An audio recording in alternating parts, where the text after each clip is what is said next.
The village of Gray Hollow had a strange way of celebrating New Year's Eve, not with fireworks, not with feasts, but with silence.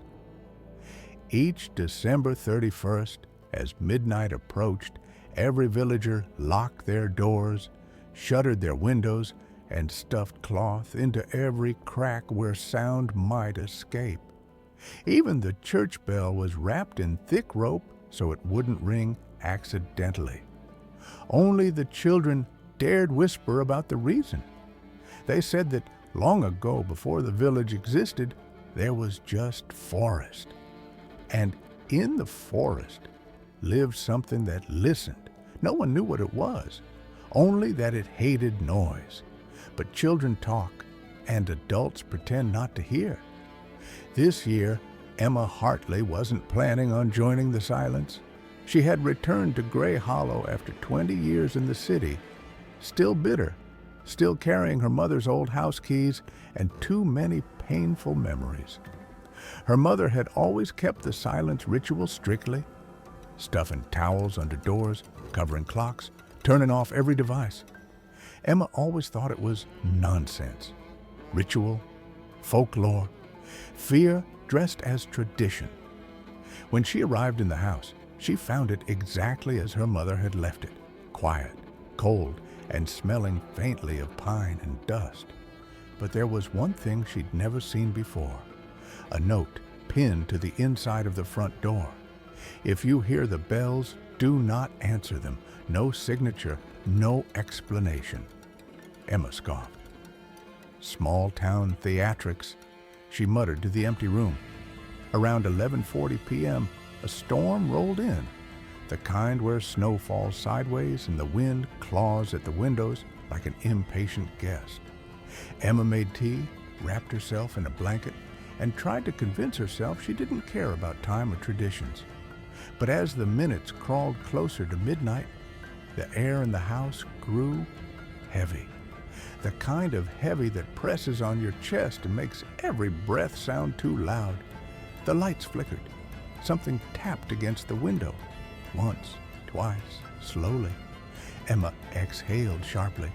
"Wind," she said, as if the house needed convincing. At 11:57, the power went out.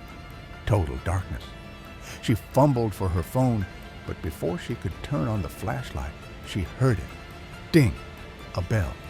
Not from a church, not from a clock, not from anything human. The note on the door flashed in her mind.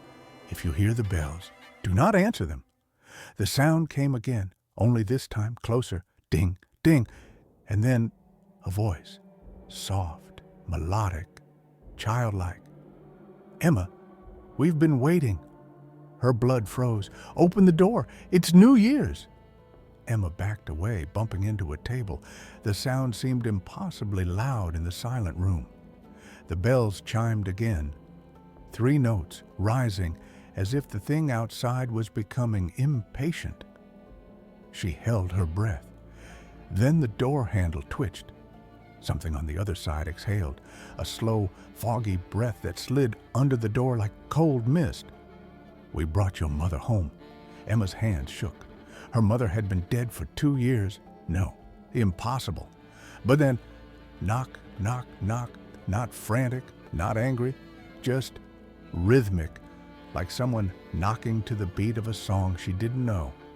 "Emma," the voice crooned, "it's rude to ignore your guests." The bells began ringing rapidly, now out of sync, as if dozens of them dangled from invisible hands. The windows rattled, the floorboards vibrated. Emma pressed herself against the wall, tears streaming.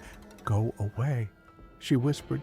Instant silence, the kind that hums with waiting.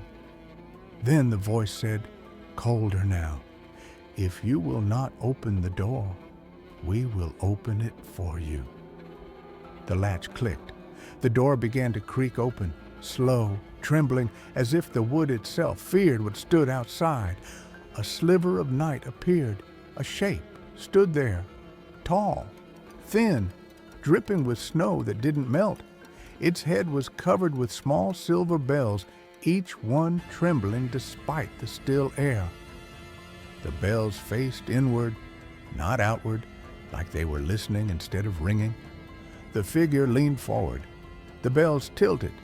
They rang, but inside her mind, images flooded her mother's face, pale and smiling, the forest swallowing the village centuries ago.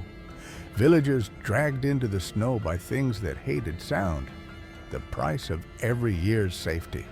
The silence wasn't tradition, it was tribute.